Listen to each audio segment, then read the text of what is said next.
Hello, and we are live. Welcome back to the Brown Girl Book Club. So this is the September-October monthly live show for the Year of the Witching. Dun dun Oh, dun. I have my copy. Oh, you have your copy? Oh yes, Yes. stunning. And you have the beautiful. Oh, I love that cover so much. Oh my gosh. But yes, Yeah, I really like the sigil, so that's why I ended up getting this copy. yes, and I actually understand that now that I read it, because for the longest time I was like, well, what does that mean? Yeah. But we'll talk about the book in a little bit. We'll let people come in and join us. But Vina, you want to introduce yourself first? Yeah, so my name is Vina and I run the book blog, which is Women of Color Read. I also have my YouTube channel, Miss WOC Reader, and I just like to read books by women of color.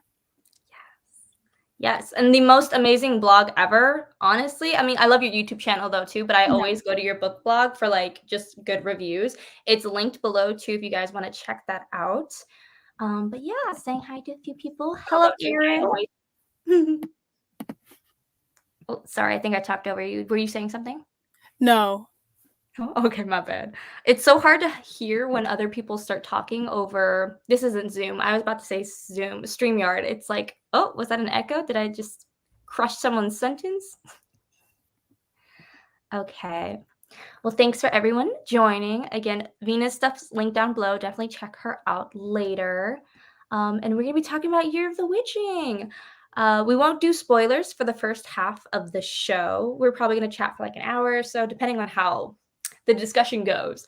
But we're not going to talk spoilers until I specifically say, okay, guys, we're talking spoilers here. So we're just going to talk about how we enjoyed it. Let me know in the comments or in the little chat if you read Year of the Witching, if you finished it, if you read it, or if you're thinking of reading it. I'd love to hear your thoughts because I do think this was published last year and I think it got a little bit of hype around it during its release, but I feel like it's not talked about anymore, which is a little sad. So we're here to talk about it today. Yeah, I was lucky. I got to read the arc last year. So I read it a few days before it released because it was just such a good book. I was able to read it in like 2 days. And then everybody started picking it up and it blew up. Yeah, yeah. It's really, and I see that too. The second book comes out in December of this year. So I'm very excited for that. I feel like I'm going to pre-order that, honestly, because I'm very much concerned for the people in this story and I need to get my hands on it. I think she actually pushed it back to next year. Oh, okay. Yeah. What I might have saw might have been a older Yeah. post of Yeah. hers, maybe. Yeah, I But think it's she coming out soon, within the next, like, I feel like 6 months, Yeah, it's right? definitely coming out I think next year. And I think she like pushed it back to work, like give it a little more time to work on. That makes sense. That makes sense. So let's see. I want to read it, but haven't yet because life is chaos. I agree, Erin. Life is always chaos. See, Mm. I haven't finished it yet, but that's on me. Oh, enjoying it very much, though. Okay, that's good. I'm glad you're enjoying it. I'd love to know for the people who did read it, what was your rating of it? I'd love to know. Vina, what did you end up rating it? I feel like I already know from your blog post, but just share with others. Yeah, I rated it a 5 star. Like I loved it. And even when I this year in September I ended up rereading it again, but this time I did the audiobook and I feel like the audiobook just really immerses you in like the spooky atmosphere. For sure. I also read it with the audiobook. I think I got it from like Libro FM. So eerie. Like I'm not into spooky season books, but I feel like this does it in a perfect way where it's not actually like spooky, like there's no jump scares, but it's just like realistically horrible because you could see all these things happening to real people. And I just like, it felt so eerie. I was like so mad at certain points. Ugh. Let's And she see. really pulls you in right from the beginning. Yes, yeah. Okay, and then you rated it 4 stars, Tracy. I also rated it 4.5. I'm trying to be picky with my 5 stars. But I definitely really, really loved it, but it did feel like I kind of wish that like the first and second books were one because I feel like I wanted more to the story, which is always a good thing. So I'm glad there's a second book. So I'm gonna hold out. If I really like the second book, then I think I can give it 5 stars. But for now, it's like I love what this like beginning half of the story is, but I really, really want to see the chaos that follows all the stuff that happens in the first book, which I won't spoil. Yeah. And I think she said she's aging the characters up a little bit for the second book too. So that should be Oh, interesting. a time jump? That's cool. Let's see. I haven't read it, but I want to. Chloe from has an interview with the author, and it sold me on reading it. I need to see that. I didn't know there was an author interview. Okay, let's see. Dun, dun, dun. Me too. LOL. I'm rethinking what I rate 5 stars. Same. I'm always like that. I'm like just not trying to be too critical of myself, but just trying to reflect. What is a 5 star? If I think about this for the next few months, which I have a feeling I will, then I will give it the 5 stars. But I'm just gonna let it sit and I'm gonna enjoy the feelings of it. Yeah, I'm an actually picky person, so me rating a 5 star means it really impressed me. Definitely. Well, you've read it twice now so far, so it kind Yeah. of makes sense that you're like, yes, this deserves all the stars. Give them all Yeah. to them. That I read it so quickly, like said something about how good it was. And that was without the audiobook. I read it quickly the first time, so Mm-hmm. Yeah, me too. I feel like I read it within like 2 days because you're just so invested in the story, and you're like, I want to see what happens. But I do want to ask, like, what's your like favorite moment or favorite scene? Do you have one? Also, let me know in the comments if you guys have a favorite scene. my favorite scene was the scene where she reunites with her grandmother. Mhm. That was a precious scene. Yeah, I really like how this book talks about family in such an interesting way because I feel like the main character feels alone for a lot of the book, but then towards the end tale, it's like, no, all these people actually do support you. It's just all in their own weird ways that you may not want or appreciate. But I love how family was depicted. Yeah, I love how family was depicted in the story, and I like how, like, it really depicted being, like, mixed race, like, 'cause she never really felt like she was good enough for either side of her family. Mhm. Yeah, and I also appreciate the point of view. This isn't a spoiler, but the point of view of the families onto her, like wanting the best for her, but maybe not doing it in the cleanest way possible. So she's stuck feeling kind of ostracized, but initially like her parents, or not her parents, but her family wants the best from her, and they just don't know exactly how to do that for her in this really really tricky world. So like, yeah, that depiction is like perfect of how do I fit into either group, and either group doesn't know how to include her properly either. So it's just a mixed bag because you expect the adults to kind of know what they're doing, but truthfully no adult in this book knows exactly what to do ever. Ooh, I really like when her family stood up for her. That was also really cool. I actually didn't expect that to happen at all. Let's see. Oh, and do I have a favorite part? I don't know if I actually have like a favorite scene, but I know like the moment I cried, and I won't tell you guys why because it's a spoiler scene. Um, but when someone passed away needlessly, I was crying tears. And I think that was my favorite part because it made me realize like how strong the protagonist is. Why can't I remember anybody's names? The protagonist is Emmanuel. Emmanuel. They literally said her name with every paragraph in this book. Emmanuel, Emmanuel, the curse, Emmanuel. But I don't Yeah. remember it ever. Well, I liked how they did how even, like, she put thought into, like, the names in this book, like Emmanuel for Jesus Christ, like, little things like that.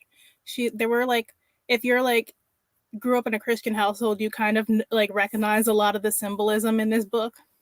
Yeah, like the prophets Yeah, and the apostles. yeah, I really liked that.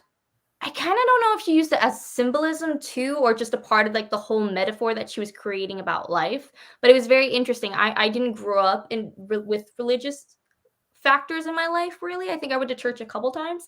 That was about it. And then my parents were like, Sundays are family days. Let's like not. Uh, but I like and appreciate that that is something that people can see the parallels that she's trying to create in this story.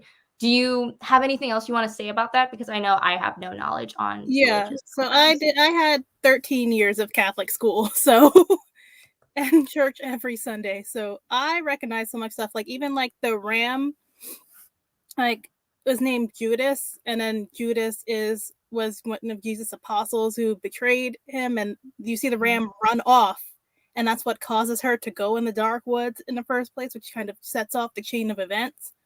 So I thought that was pretty cool. And then like the prophet just reminded me like of a cross between the Pope and like those evangelical priests who run the mega churches. And even like the church like that they were following was kind of like a mega church where it had like these followers who were like, and you have to follow the rules here no matter what. Mm-hmm.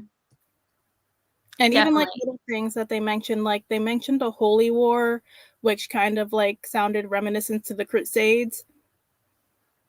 Mm-hmm. Yeah, it's very interesting how she layered all these pieces, and it kind of makes me feel like a Handmaid's Tale, where these are all things that are very likely to happen or have happened in history. It kind of feels like that, especially the way that women were treated in this book. So if you haven't read this book, I would say trigger warnings for like sexual assault. There aren't any explicit details in the book, but there are characters who face that, and there's a lot of like physical violence, obviously. But especially to women and children, which was very interesting because I think in history, like the brunt of a lot of wars and things like that, not on soldiers, but like when it comes to women and children brunting the weight of what's pure and what's a sin and faith and being like not faithful. So it's very interesting how she kind of tied that all together and kind of made it a story about feminism in a way. How did you feel about that aspect? Did you feel like she did it well? Did you agree with it? Yeah, I like the stuff that she said about feminism. I just wanted them to go just like a little bit deeper as to like how feminism affects you, like depending on your race. Mm.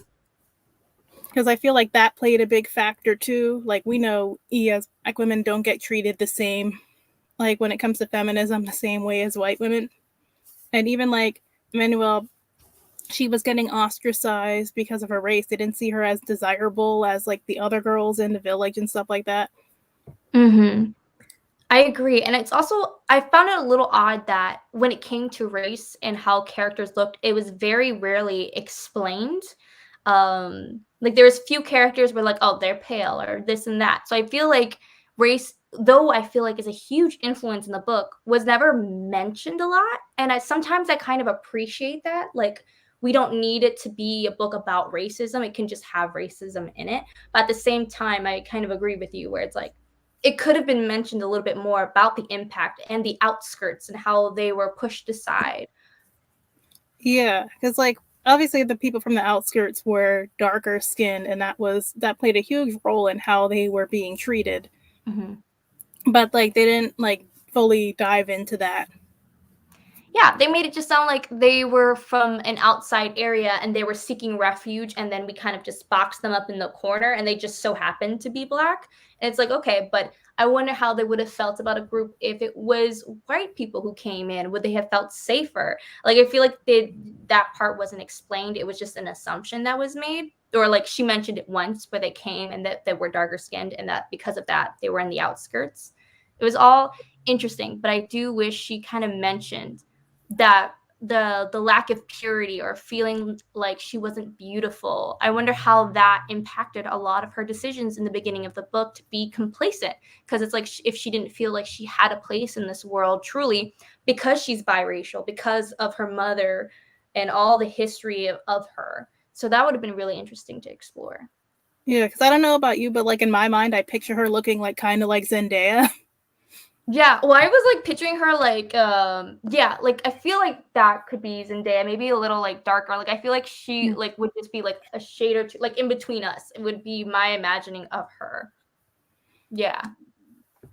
And they touched on it a little bit, like about how race played a role, like with her father. But I feel Mhm. like we could have just gone like just a little bit further. Yeah. It's funny because it's like most of the time when books like exploit race and make it a really big deal, then I'm like, that was so much like I didn't need that in this Yeah. fantasy. But then with this, because there was such a heavy religious aspect, it would have been very interesting to see how race really affected the characters, because especially, like, I don't want to spoil too much, but like the prophet's obsession with her made me wonder if it was a fetishization of her. I don't know if you've ever felt that when reading about the prophet wanting her mother and then her. I kind of was like, this dude's nasty for sure. But like, is this a fetishization of someone? Possibly. Yeah, that too. And then they also mentioned like they were kind of like forcing their religion on the people of the outskirts too, which kind of reminded me of like how missionaries kind of come in and force their religion on people in Africa, especially like during slave times. Yeah, deeming that their religion is more right because Yeah. I don't know why, just because. Let's see, what does it say? When I started, my initials are women being blamed for everything that went wrong in their society. Yeah, that's what I initially thought too, that women tend to bore the brunt of it, and only very rarely, like the only guy in this story, or there's two guys in this story that had some blame where they were actually punished was Daniel, Emmanuel's dad got punished, and Ezra later on. Those were the only two guys punished. Everybody else was all the women's carrying the brunt of the blame for everything. So far, this book is giving me Salem witch trials. Absolutely. Yeah. Yeah. I think she said she got a little bit inspired, like, too, when she was writing it by the Salem witch trials. And you could definitely, like, pick up some of those pieces there. But I liked how the witches were almost like their own religion, too. Definitely. I liked how like Lilith was depicted in this. So if you haven't read it yet, there's like the four witches of a coven, and they definitely like have their own, I don't know if they have their own religious practices. That's again something that would be really cool to see. But the outskirts have their own kind of religious practicing where they honor the mother, the holy mother instead, or the dark mother instead of the father. It's very interesting how the camps are kind of separated into different thought processes of what's the right religion. And I think that's again how it parallels our world on what's right and what's wrong, and how we tend to have wars over this stuff where it's like we all have to think the same way to live a good life and all that stuff. Ooh, I felt the prophets were just predators. I agree with that too. How did you feel about that, where the prophet was kind of depicted as a predator? Oh, yeah, he was definitely a predator that people turned their backs on, which happens a lot in the church, too. Once you're somebody in power, they let you get away with a lot of stuff. Yeah, so did you feel like it was like realistic or overkill, or and just a plot device? How'd you feel? Did you feel like how'd you feel about it? No, I felt that was very realistic. And then, like, even in some societies, like, with men can have multiple wives, everything, and the wives are just expected to remain faithful and loving. Yeah. It was very interesting to see the multiple wives factor in this book, because at first I was really confused and I had to reread the first chapter because I was like, Emmanuel lives with her grandparents, and like their granddad has like a second wife. So I was like, who's Anne? And it took me so long. I had to like make a family map. I'm like, whose children's are whose? I was like just confused because I was like, there's a lot of women in this house.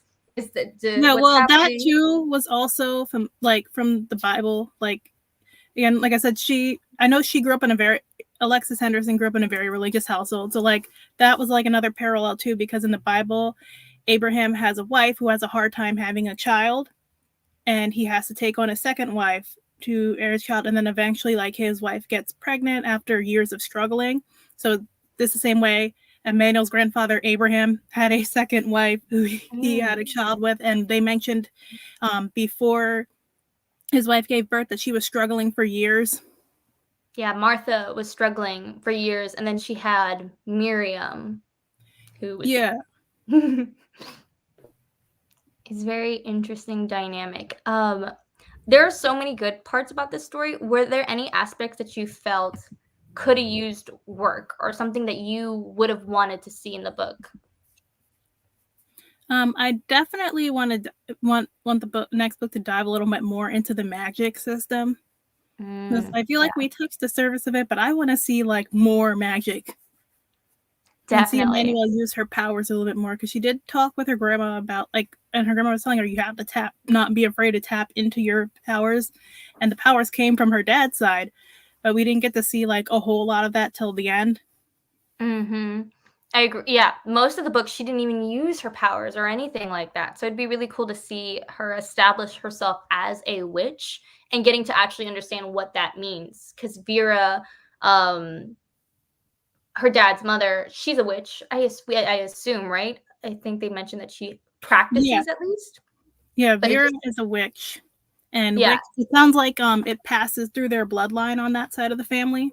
Mhm, and Emmanuel just is super powerful, so I was waiting for that moment of like, "Okay, you're super powerful, let's see it, let's go." So hopefully in the next book, we can see it, but I'm interested if the people will be able to like, the people of this city will be able to handle that, because I feel like they're so brainwashed to think that anything that is not what the father dictates is bad. So I wonder if she's going to be able to even learn or practice her witchcraft safely at any point in time. And I agree with Tracy too. I would have liked to get a little bit more of Ezra's perspective too, because he was in there, like with the prophet, seeing everything firsthand. And it's like, I saw one question like that asked, like, was Ezra complicit in everything that was going on as well?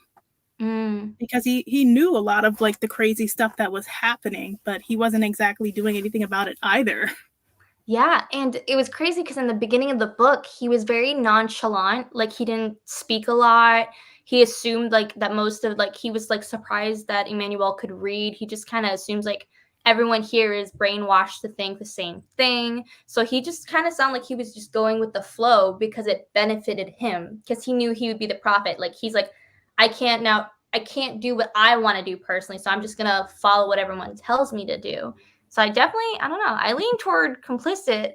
And then for some reason, his love for Emmanuel tells him that he needs to change his ways. But then the whole book, he's like, how can I run away from these issues? How can I escape the responsibility of this? It's very Yeah, funny. because he was team let's go away and forget about what's going on in Bethel. Yes. Yes, he was 100%. It's really funny because I felt like every single person in this book was definitely like, let them suffer for their sins. You and me, let's bounce. Let's not Yeah, deal with this. that was Emmanuel's like, everybody but Emmanuel. And honestly, the way they treated her, I would have left and not looked back to. oh, 100%, I agree. I like I think she also realized that at some point where she's like, "Okay, you guys literally would have killed me and I'm here trying to save you." She is the one of the best people I know. I would have not done that. I'd be like, "You're gonna kill me? Okay, I'm not gonna save you. No, thank you." Let's see. What else? What else? Oh, what did you think about the writing of the book? The writing style of it? I liked it. Like, I thought it was very interesting because it kind of like sat in this middle place where it wasn't like quite like YA, but it wasn't like deep, like dense adult. It was like she was just trying to write for both sides, and I found that very interesting. Yeah, I agree. I agree. I also really liked the little excerpts at the beginning of each chapter, and then towards the end, a lot of them were Miriam, just like a little quote from her, wanting to be remembered and stuff. I just think there was Yeah, like a lot of fun elements that she kind of implemented into this story to add to this big metaphor of life, or the parallel she was creating about how we yeah, follow scripture and how we treat people and how we don't do what we preach and all that stuff. It was very interesting. But I will say, even though I really, really enjoyed the writing style of it, I still kind of wish for just more. I feel mhm, like, to me, it felt a little bit YA in the sense of like not really explaining the magic, or just assuming that everyone's like all the cities, like the lack of knowledge all around from most characters was very yeah, interesting. But I think she chose that on purpose to show like the ignorance of the people. So that's why I yeah, want book two. definitely.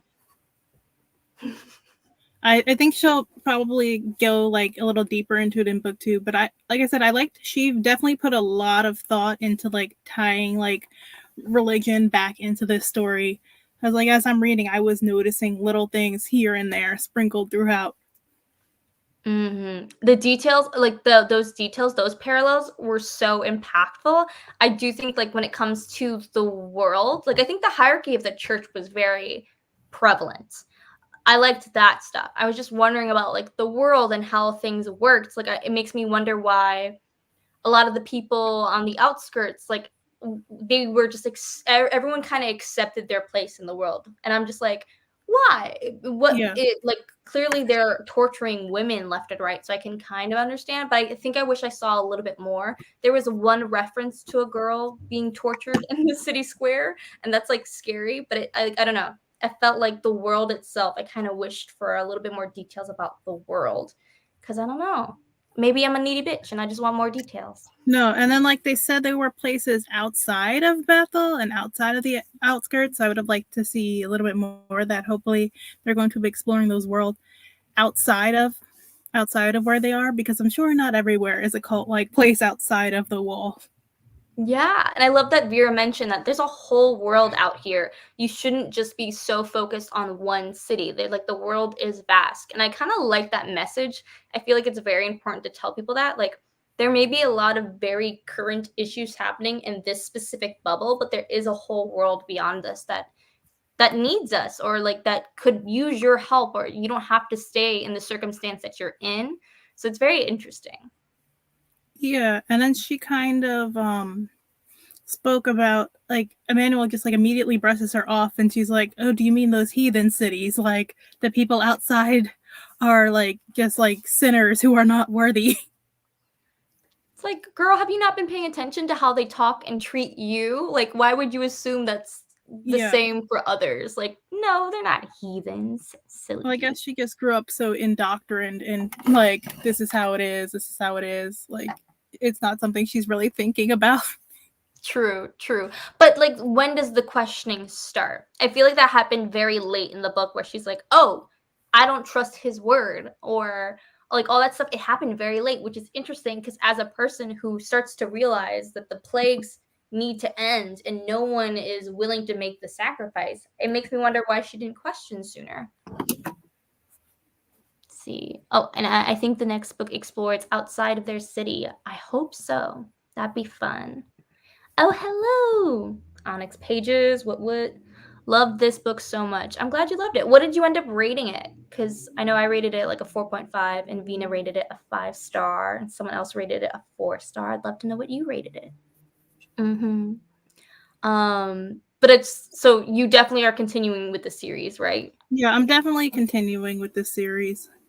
Very interested to see if her work will continue down this path, like if she does other book series, if she's going to continue with this really dark religious theme, or if she's going to explore other stuff. I'd be interested to see if she continues down the really dark eerie path and what other worlds she can kind of create that may have the same parallels but just slightly different. That'd be really interesting.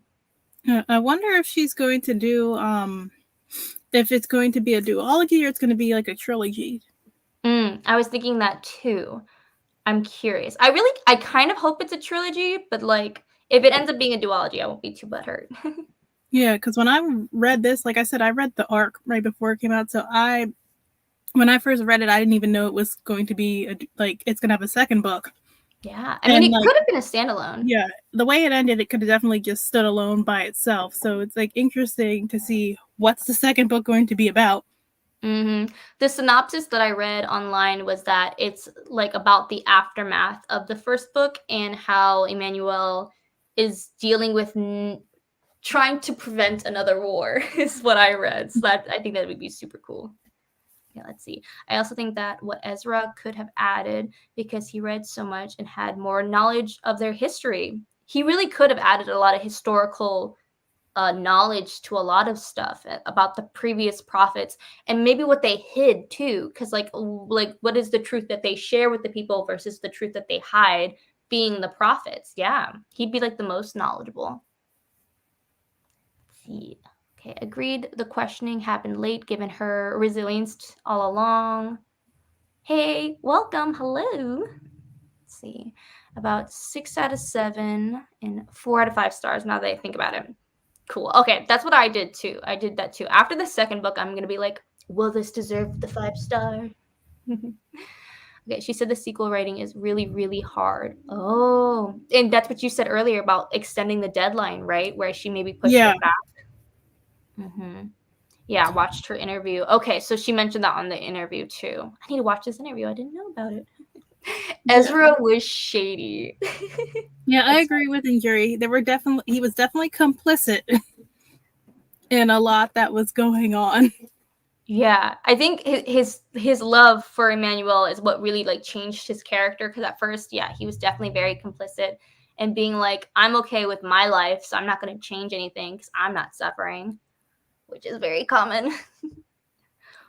Ooh, another question I wanted to ask was who's people's favorite characters? I would be very interested. Do you have a favorite character, Rena? My favorite character was Emmanuel. Is Emmanuel? Yeah, she's a pretty cool character. Why is she your favorite out of everybody? Because I feel like there's a lot of people in this book. I was also surprised by that. There were a lot of people in the book, but like I really felt like the journey she was going through. Yeah, she went through so much to save everyone else. Can you imagine being like the one person who's like, I'm gonna save you guys, and everyone is just like, no. You know, she was saving a lot of people who didn't necessarily want to be saved by her. Let's see, who was your favorite witch? Ooh, that's a great question. Oh, that's so hard. Yeah. My favorite witch was Vera. Really? Okay. Yeah. I was thinking that I actually liked Mercy and what's her name? The lovers. I think they were really cool, especially just from the first opening scene with them being like, "Here's the gem from your mother's past, and like we're gonna come back and haunt you." That'd be I don't know if I'd be scared if I saw witches in the woods being intimate. I'd be like, "Oh my god!" Like they're just wanting to live their own life, and like men have ruined it. I don't think I would be going in the woods in the first place. Ooh, see, I would be going in the woods totally. I'd be Martha's worst like nightmare ever. I mean, I understand she had to go back and get Judas, but everybody was warning her to stay out of those woods for a reason. I mean, true, but I don't know. Sometimes I'm like, maybe we do need to burn the patriarchy sometimes. I don't agree exactly with how they did it.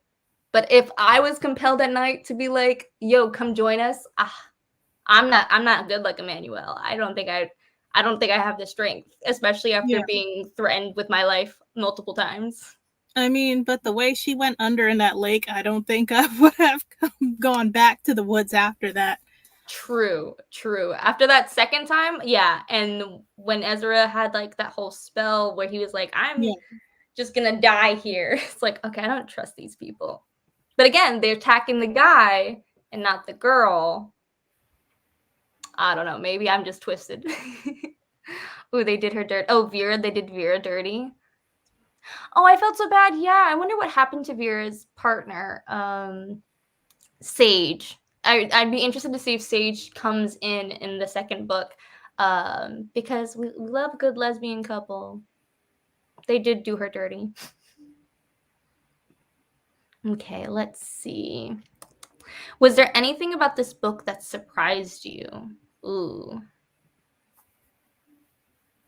It didn't quite take the direction that I thought it was going to go through initially. Like, because like when I read a title like The Year of the Witching, I thought it was just going to be definitely just about witches, like doing spooky stuff. But it was kind of like about the whole village. And like, I didn't expect there to be as much of a look at religion and like the many issues within it as this book went into. Yeah. Okay, I agree. That's like the most shocking thing. I did not expect that going into this. I expected there to be witches in like a small town and maybe not everyone's super educated. Oh, did your books just fall? Yeah, but it's okay. I got it. Oh, good, good. I'm sorry I laughed, but that was just a funny noise. I was like, "Oop, No, those were it's books falling." Uh, oh my god, I don't know what I was saying. Oh, the religious aspect really threw me yeah, for a loop. I did not expect that element at all, and I actually really, really liked it because I think it's commentary that's not spoken on a lot. And if it's spoken on, it's like vilified to an extent that isn't believable. Whereas this, I feel like, was really believable, like the manipulation of people. Hmm. Let's see. Ooh, Tracy really liked Emmanuel too. See, this book sounds so intense. It's really intense. There's a lot happening in this yeah. book. I don't cry often in books, and this book made me cry because I was so mad about how one of the characters were treated. The way they treat women, not just Emmanuel, but a lot of women in this book is so sad. And I think it makes sense why the witches, like, what are their names? Lilith, why Lilith was so upset, or why the Dark Mother would have such a harsh vengeance under her, like she was heated. It kind of makes sense because of how they treat women, because it's really intense. See, her grandfather was also interesting. Oh, Abram was a really interesting, one of the only noble men in this book from beginning to end. See, he was, but he didn't stand up for her until the later. Yeah, Yeah, very true. He was yeah. so absent initially. True, but was he absent because of his health? That's what I always assumed, because if he's, like, struggling to speak and walk and stuff, all he could really do is, like, whittle away in his shed. Well, I think like a little bit they kind of blamed her for how the family like predicament was because think about it, he was one of the apostles prior to Mhm. his daughter running around. And After they found out that Miriam betrayed the prophet and got pregnant by a man from the outskirts, their family was ostracized after. So like they went from being one of like the good families with money living the life to being poor. Like they said they were so poor she had to stuff her shoes with paper to avoid leaks getting inside. Mhm. Yeah, they could definitely blame her for that. I think Martha definitely did and took it upon herself to write Emmanuel, being like, "I'm going to fix you so that way, like, our sins are forgiven, or my past Yeah. sins are forgiven," kind of the She energy. definitely had a problem with Emmanuel like taking the good life away from her. Mhm. Yeah. The prophet was so creepy. Yes, he was. The author said she was in a cult, and I think that showed. Oh, really? Interesting. That No, definitely she wasn't in shows. a cult. She was in a very religious family, like one of Mm, those evangelical Christian, like type of environments. yeah, she definitely has a lot of that influence in her writing, where it doesn't feel like you're being manipulated. It feels like you're doing what is right and what is just. Like, a lot of the characters felt that they were doing what was right, even if it really wasn't. Which those environments sometimes can feel like a cult.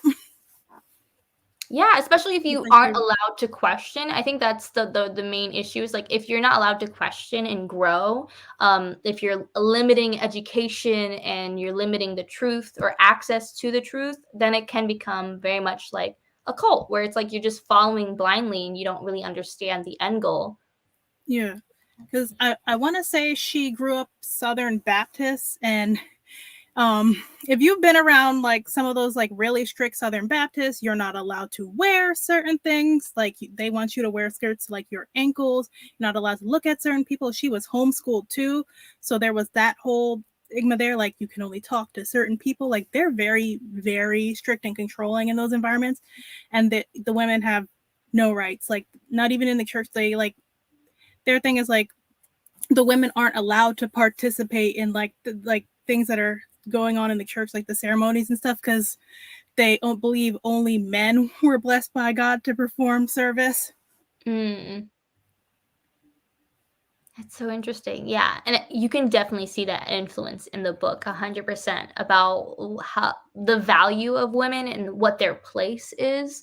Like, it was very clear in the book that women are just used to, procreate in a sense, and when they cross the line, they literally are whipped or burned. Like, those are your options, like, die or do nothing in your life. Oof. Okay, and he was absent because of his health, but all the influence he had, he could have done so much more. He could have. He could have. I definitely feel like when I was reading it, I was like thinking of him as a really like good person because I was like, oh my god, he's like the only one that isn't being cruel to her. But he didn't go out of his way to help her either, which is cruel in itself. Da, da, da. Yes, it seems he wasn't always mentally there. Ugh, Martha, she made me mad. She made me mad too, man.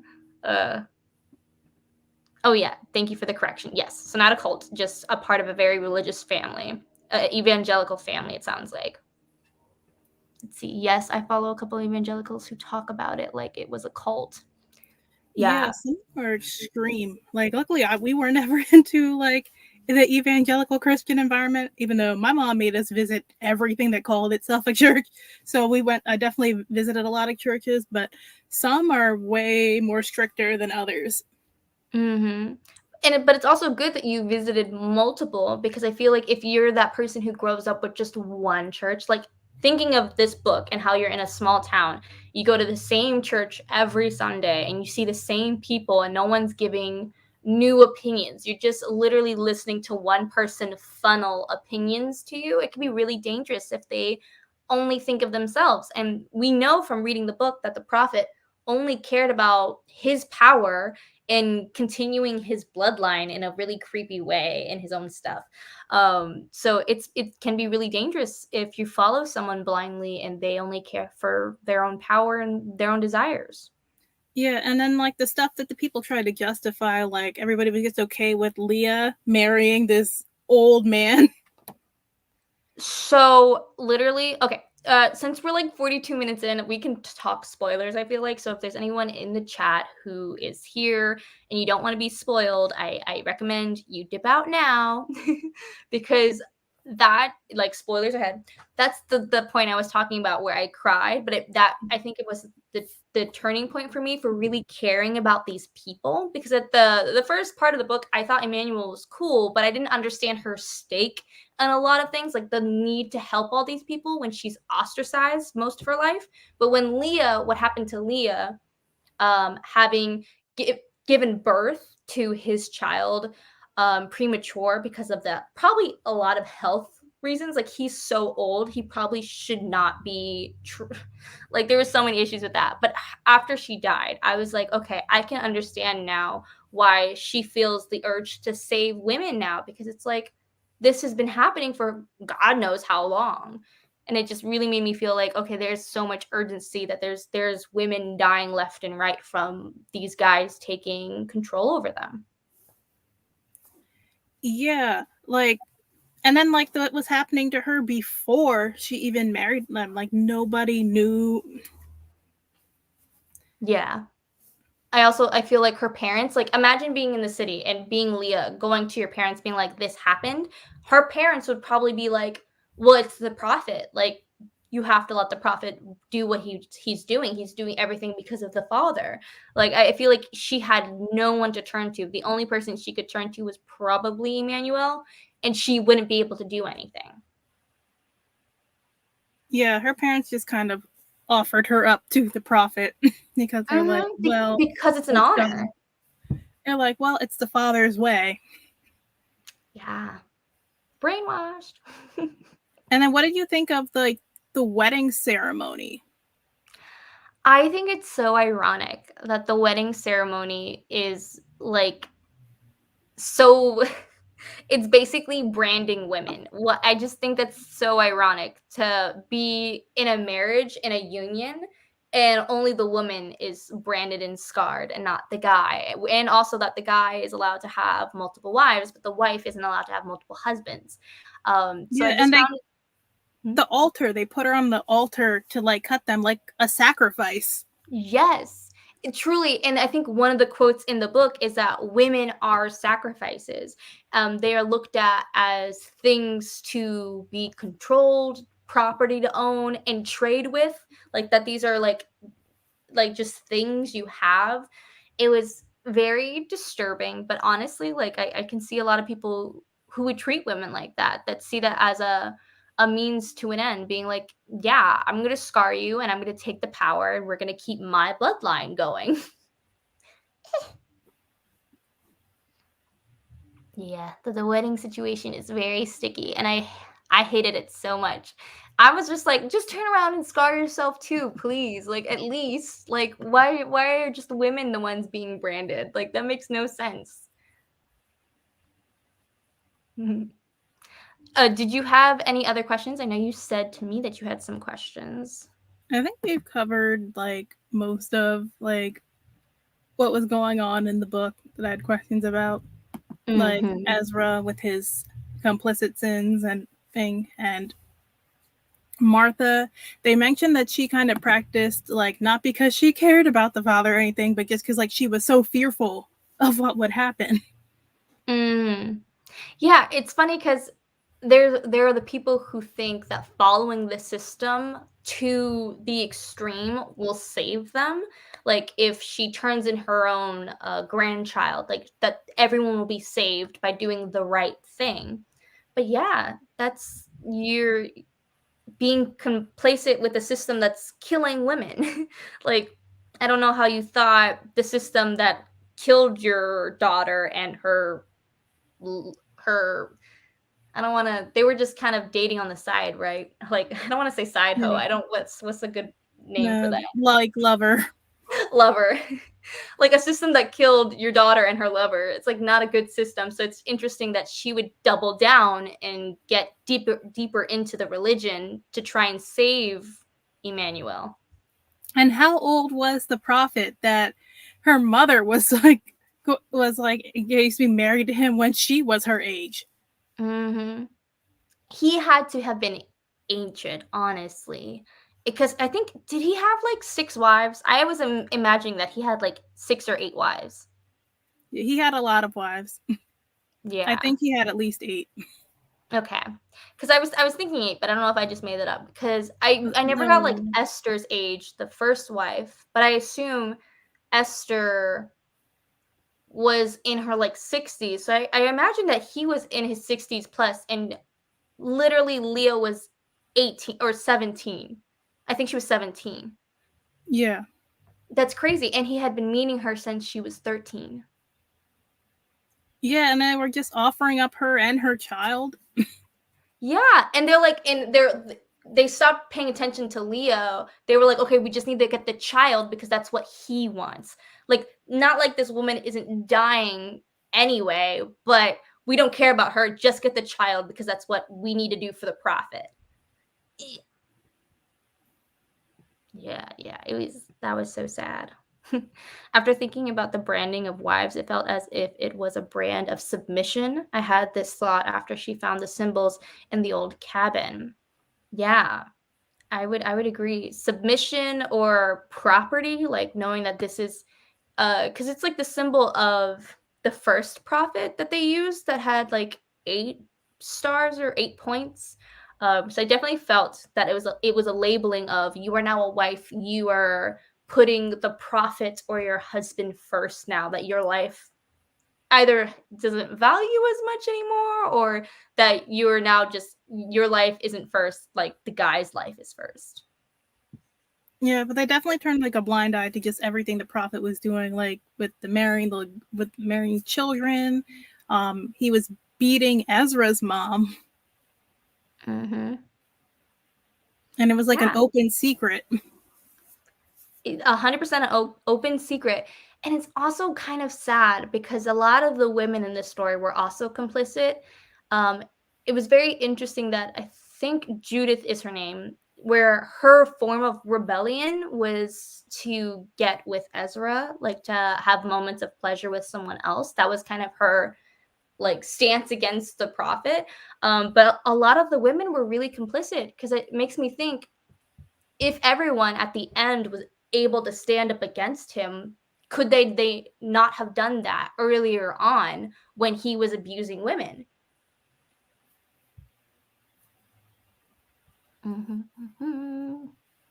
I think they could have. I think they could have stand together, but I guess that would mean they'd have to value their own lives, and maybe they just don't. Yeah, and then like you said, the wedding scene, like with Emmanuel and the Prophet, was just so twisted. I felt like part of him was doing that just to get back at Ezra too. I agree. I think he was being petty and being like, "I'm gonna marry her so that way you can't, and then I'm gonna kill you right after I marry her." Yeah, Grant, the prophet, I feel like was so petty. I also feel like he married her as a means to kind of get back at Miriam for not marrying him in the first place and cheating on him. Like I feel like he's holding on to a grudge. Yeah, it felt like he was trying to get back a little bit at both of them. So he's like, "Well, I'm going to marry her to prove a point and show that that you can't have her, so I'm going to have her." Yeah. It was definitely like that point got a little silly to me, like that his was that this idea of like, let's just get married and push everything under the rug. It's like you're dying. You're literally gonna die in the next few months, and the world's ending. Like there's darkness, the sun isn't rising. Like so your idea, like, I'm just gonna keep pretending nothing's wrong and I'm gonna get married and we're gonna celebrate. It's like that doesn't add up. So funny. Okay, let's see. Did you think there are any other books that you would recommend that are similar to this? I don't know. I haven't really read too many that are like this one. I thought it was unique in that way because I didn't really have anything else I could compare it to. Mm, I agree. I agree. I don't know if it's just because I just read Uprooted, but Uprooted is by Naomi Novik has this whole woods thing where the woods is encroaching on the land and it's manipulating people. So it made me think of that a lot during reading this. I was like, ooh, the woods. The woods are always a scary place. Apparently that's where all the bad things happen are in the woods. Yeah, but I also haven't read too many stories with witches either. Yes. I think the depiction of witches in this book is really interesting. And the religious aspect is totally unique on itself. So I feel like, yeah, there aren't that many stories that do it like this did it. Like, this was definitely dark, and I felt the manipulation. I felt so sad for all the characters, even like the guy characters, because I was just like, you all are complacent in this world that literally doesn't value you, would kill you. Even Ezra, like the heir and like the future prophet, they were like, we'll kill you. We're cool with that. It doesn't matter. They're quick to be like, we don't need you anymore. Okay, let's see. Let me know also in the chat if you guys have any other questions.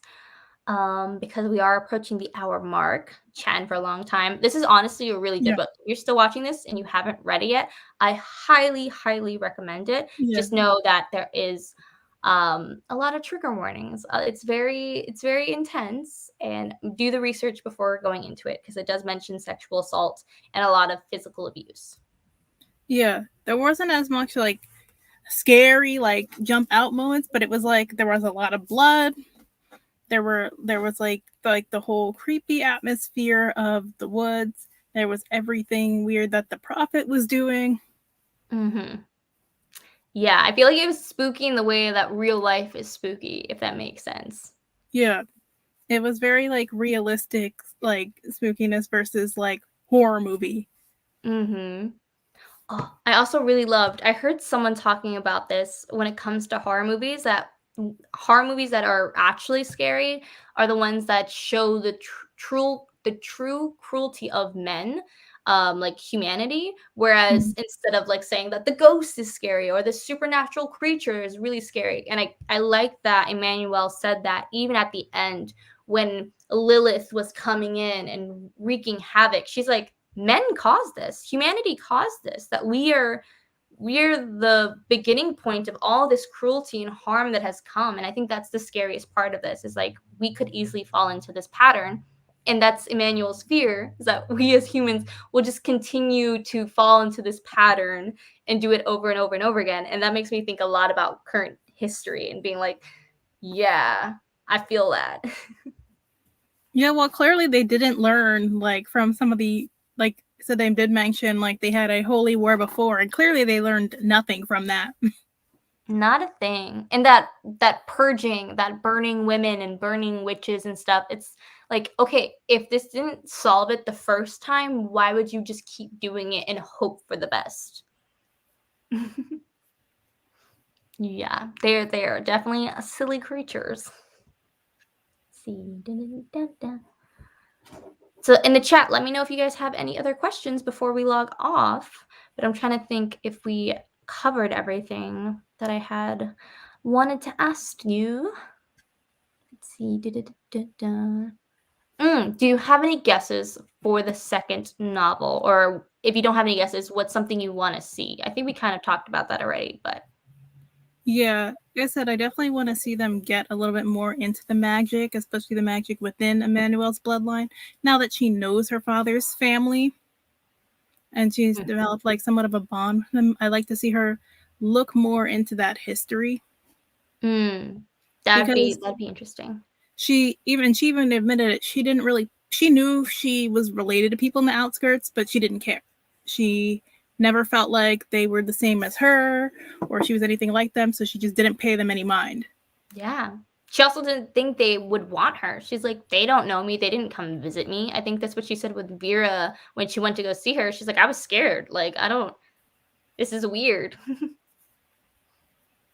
Yeah. I'm gonna predict in the second book that we're gonna have a little bit of repetition. I feel like that would be a really interesting point because in the epilogue, Emmanuel's fear is like that we're not learning from the circumstances and that we keep repeating the pattern. So I feel like the second book is going to explore more of people's ignorance. So I kind of feel like we're going to have a similar pattern to the first book where there's a revolt on Mm. magic.